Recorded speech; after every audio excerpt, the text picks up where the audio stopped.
بسم اللہ الرحمن الرحیم۔ السلام علیکم۔ میں ہوں Muhammad Idrees Awan, advocate from Abbottabad. آج جس حوالے سے بات کروں گا وہ ہے حق، یعنی رائٹ۔ رائٹ کیا ہے، اس حوالے سے چند باتیں آپ کی گوش گزار کرنا چاہوں گا۔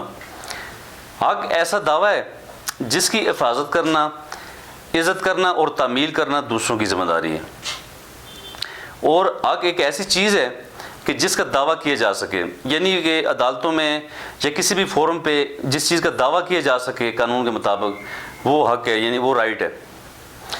انسان کے پیدا ہوتے ہی اس کے حقوق قائم ہو جاتے ہیں۔ جو انسان اس دنیا میں آتا ہے تو اس کے رائٹس جو ہیں جو اس کے ساتھ ساتھ جو ہے اکرو ہو جاتے ہیں، اس کے ساتھ ساتھ دنیا میں رائٹس اس کے آ جاتے ہیں۔ تو حقوق دو طرح کے ہوتے ہیں۔ ایک وہ حقوق جو زندہ رہنے کے لیے ضروری ہیں، جو زندہ رہنے کے لیے ہوتے ہیں، جن میں مثلاً ایئر ہے، ہوا، پانی ہے ہمارا، اس کے علاوہ خوراک۔ تین چیزیں ایسی ہیں کہ جن کے بغیر جو ہے نا، جن کے سوا زندگی ممکن نہیں ہے، جن کے بغیر زندہ رہنا ممکن نہیں ہے، جن کے سوا ہم زندہ نہیں رہ سکتے۔ اس کے علاوہ دوسرے نمبر پہ ہے وہ حقوق جو زندگی گزارنے اور زندگی کو فروغ دینے کے لیے ہوتے ہیں، کہ وہ میتھڈس، وہ چیزیں جو زندگی کو بڑھوتری دیتی ہیں، جو زندگی کو جو ہے فروغ دیتی ہیں، وہ دوسرے نمبر پہ ہیں۔ ان میں آ جاتے ہیں صحت، تعلیم اور آزادی۔ یہ تین چیزیں ایسی ہیں کہ صحت مند رہنا بھی انسان کا ضروری ہے، وہ بھی انسان کے رائٹس ہیں۔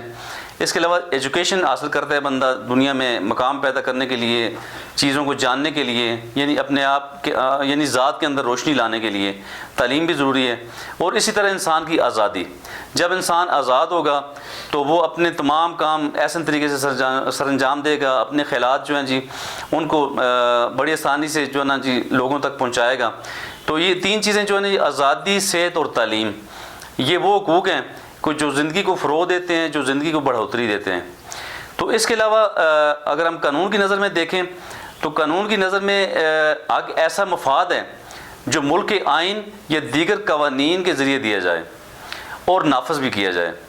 تو یعنی وہ دعویٰ جس کی تصدیق آئین اور ہمارے پاکستان کے قوانین کریں، یا پوری دنیا میں جہاں پہ بھی انسان بستے ہیں، ہر اسٹیٹ کے اندر اس اسٹیٹ کے قوانین اور اس اسٹیٹ کا جو آئین ہے وہ جس کی تصدیق کرے اور جس کے مطابق وہ بندے کو یعنی پروٹیکٹ کرے، تو اسے ہم حق کہتے ہیں۔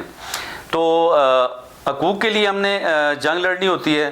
جہاں پہ حقوق آسانی سے مل رہے ہوتے ہیں وہاں پہ تو اتنے ضرورت نہیں ہوتی، لیکن جن ایریاز میں جہاں پہ تعلیم کی کمی ہے، یا جہاں پہ ڈکٹیٹرشپ ہے، جہاں پہ ایسا نظام ہے جس میں ممکن نہیں ہے کہ وہ تمام رائٹس انسان کو مل سکیں، تو اس کے لیے پھر جدوجہد کی ضرورت ہوتی ہے۔ تو اس طرح رائٹس کے لیے جدوجہد کرنا انسان کا یہ بھی ایک یعنی کہ بنیادی ایک رائٹ ہے کہ وہ اپنے رائٹس کے لیے جدوجہد کرے۔ تو جب تک ہم قوانین پہ عمل درآمد نہیں کریں گے، جب تک تعلیم عام نہیں ہوگی، تو اس وقت تک میں سمجھتا ہوں کہ رائٹس کو حاصل کرنا یا رائٹس کو سمجھنا انتہائی مشکل ہے۔ تو سب سے پہلے یعنی کہ رائٹس کے بارے میں، یعنی حق کے بارے میں جاننا بہت ضروری ہے۔ جب آپ اس کے حوالے سے جانیں گے، آپ کو پتہ ہوگا کہ آپ کا حق کیا ہے یا حق کس چیز کو کہتے ہیں، قانون کے پرائے میں اس کی کیا یعنی کہ حیثیت ہے، تو تب جا کر آپ اس قابل ہوں گے کہ جہاں پہ آپ کی انفرنجمنٹس آف رائٹس ہو رہی ہو، جہاں پہ آپ کے حقوق غصب ہو رہے ہوں، تو آپ آسانی سے پھر ان کے خلاف آواز بلند کر سکتے ہیں اور انہیں حاصل کر سکتے ہیں۔ تو یہ تھا حق کی تعریف اور حق کے حوالے سے چند باتیں جو آپ کی گوش گزار کرنی تھی۔ اسی کے ساتھ میں آپ سے چاہوں گا اجازت۔ آپ کا بہت بہت شکریہ۔